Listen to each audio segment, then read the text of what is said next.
So this is a drain plug for a motorcycle, and this is what it looks like when the aluminum threads stay on and you keep going. That aluminum, or that silver color that you see in the middle, is the aluminum from the engine. So, and what we were doing with the spark plug thing is when you back it out and go forward and backward, it keeps those from sticking to it.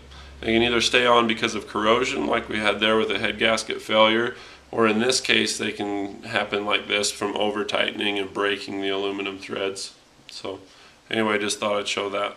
So on this bike, this is a 2008 YZF250, and so we have that stripped out plug that we showed you a minute ago. It's going to come into focus here.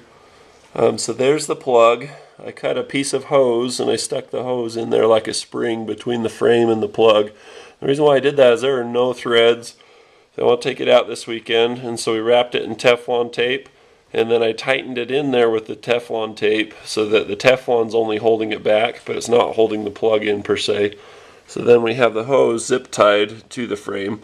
And either this is going to work or it won't. And that's what I'm saying. It's going to work till it doesn't. And we're going to try that out, and we'll let you know how it goes. Great news.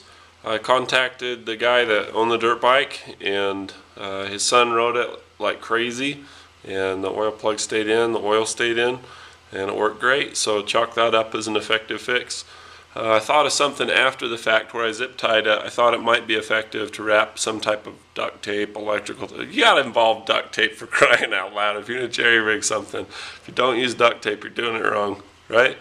Right. So anyway, I thought if we did that on the frame, because I was worried about the hard plastic of the zip ties vibrating on the aluminum frame and moving. So if you have something that's kind of has some flex to it, some rag effect to it that it can bite, that might be effective too. So anyway, kind of a fun little MacGyver fix for a stripped out oil pan.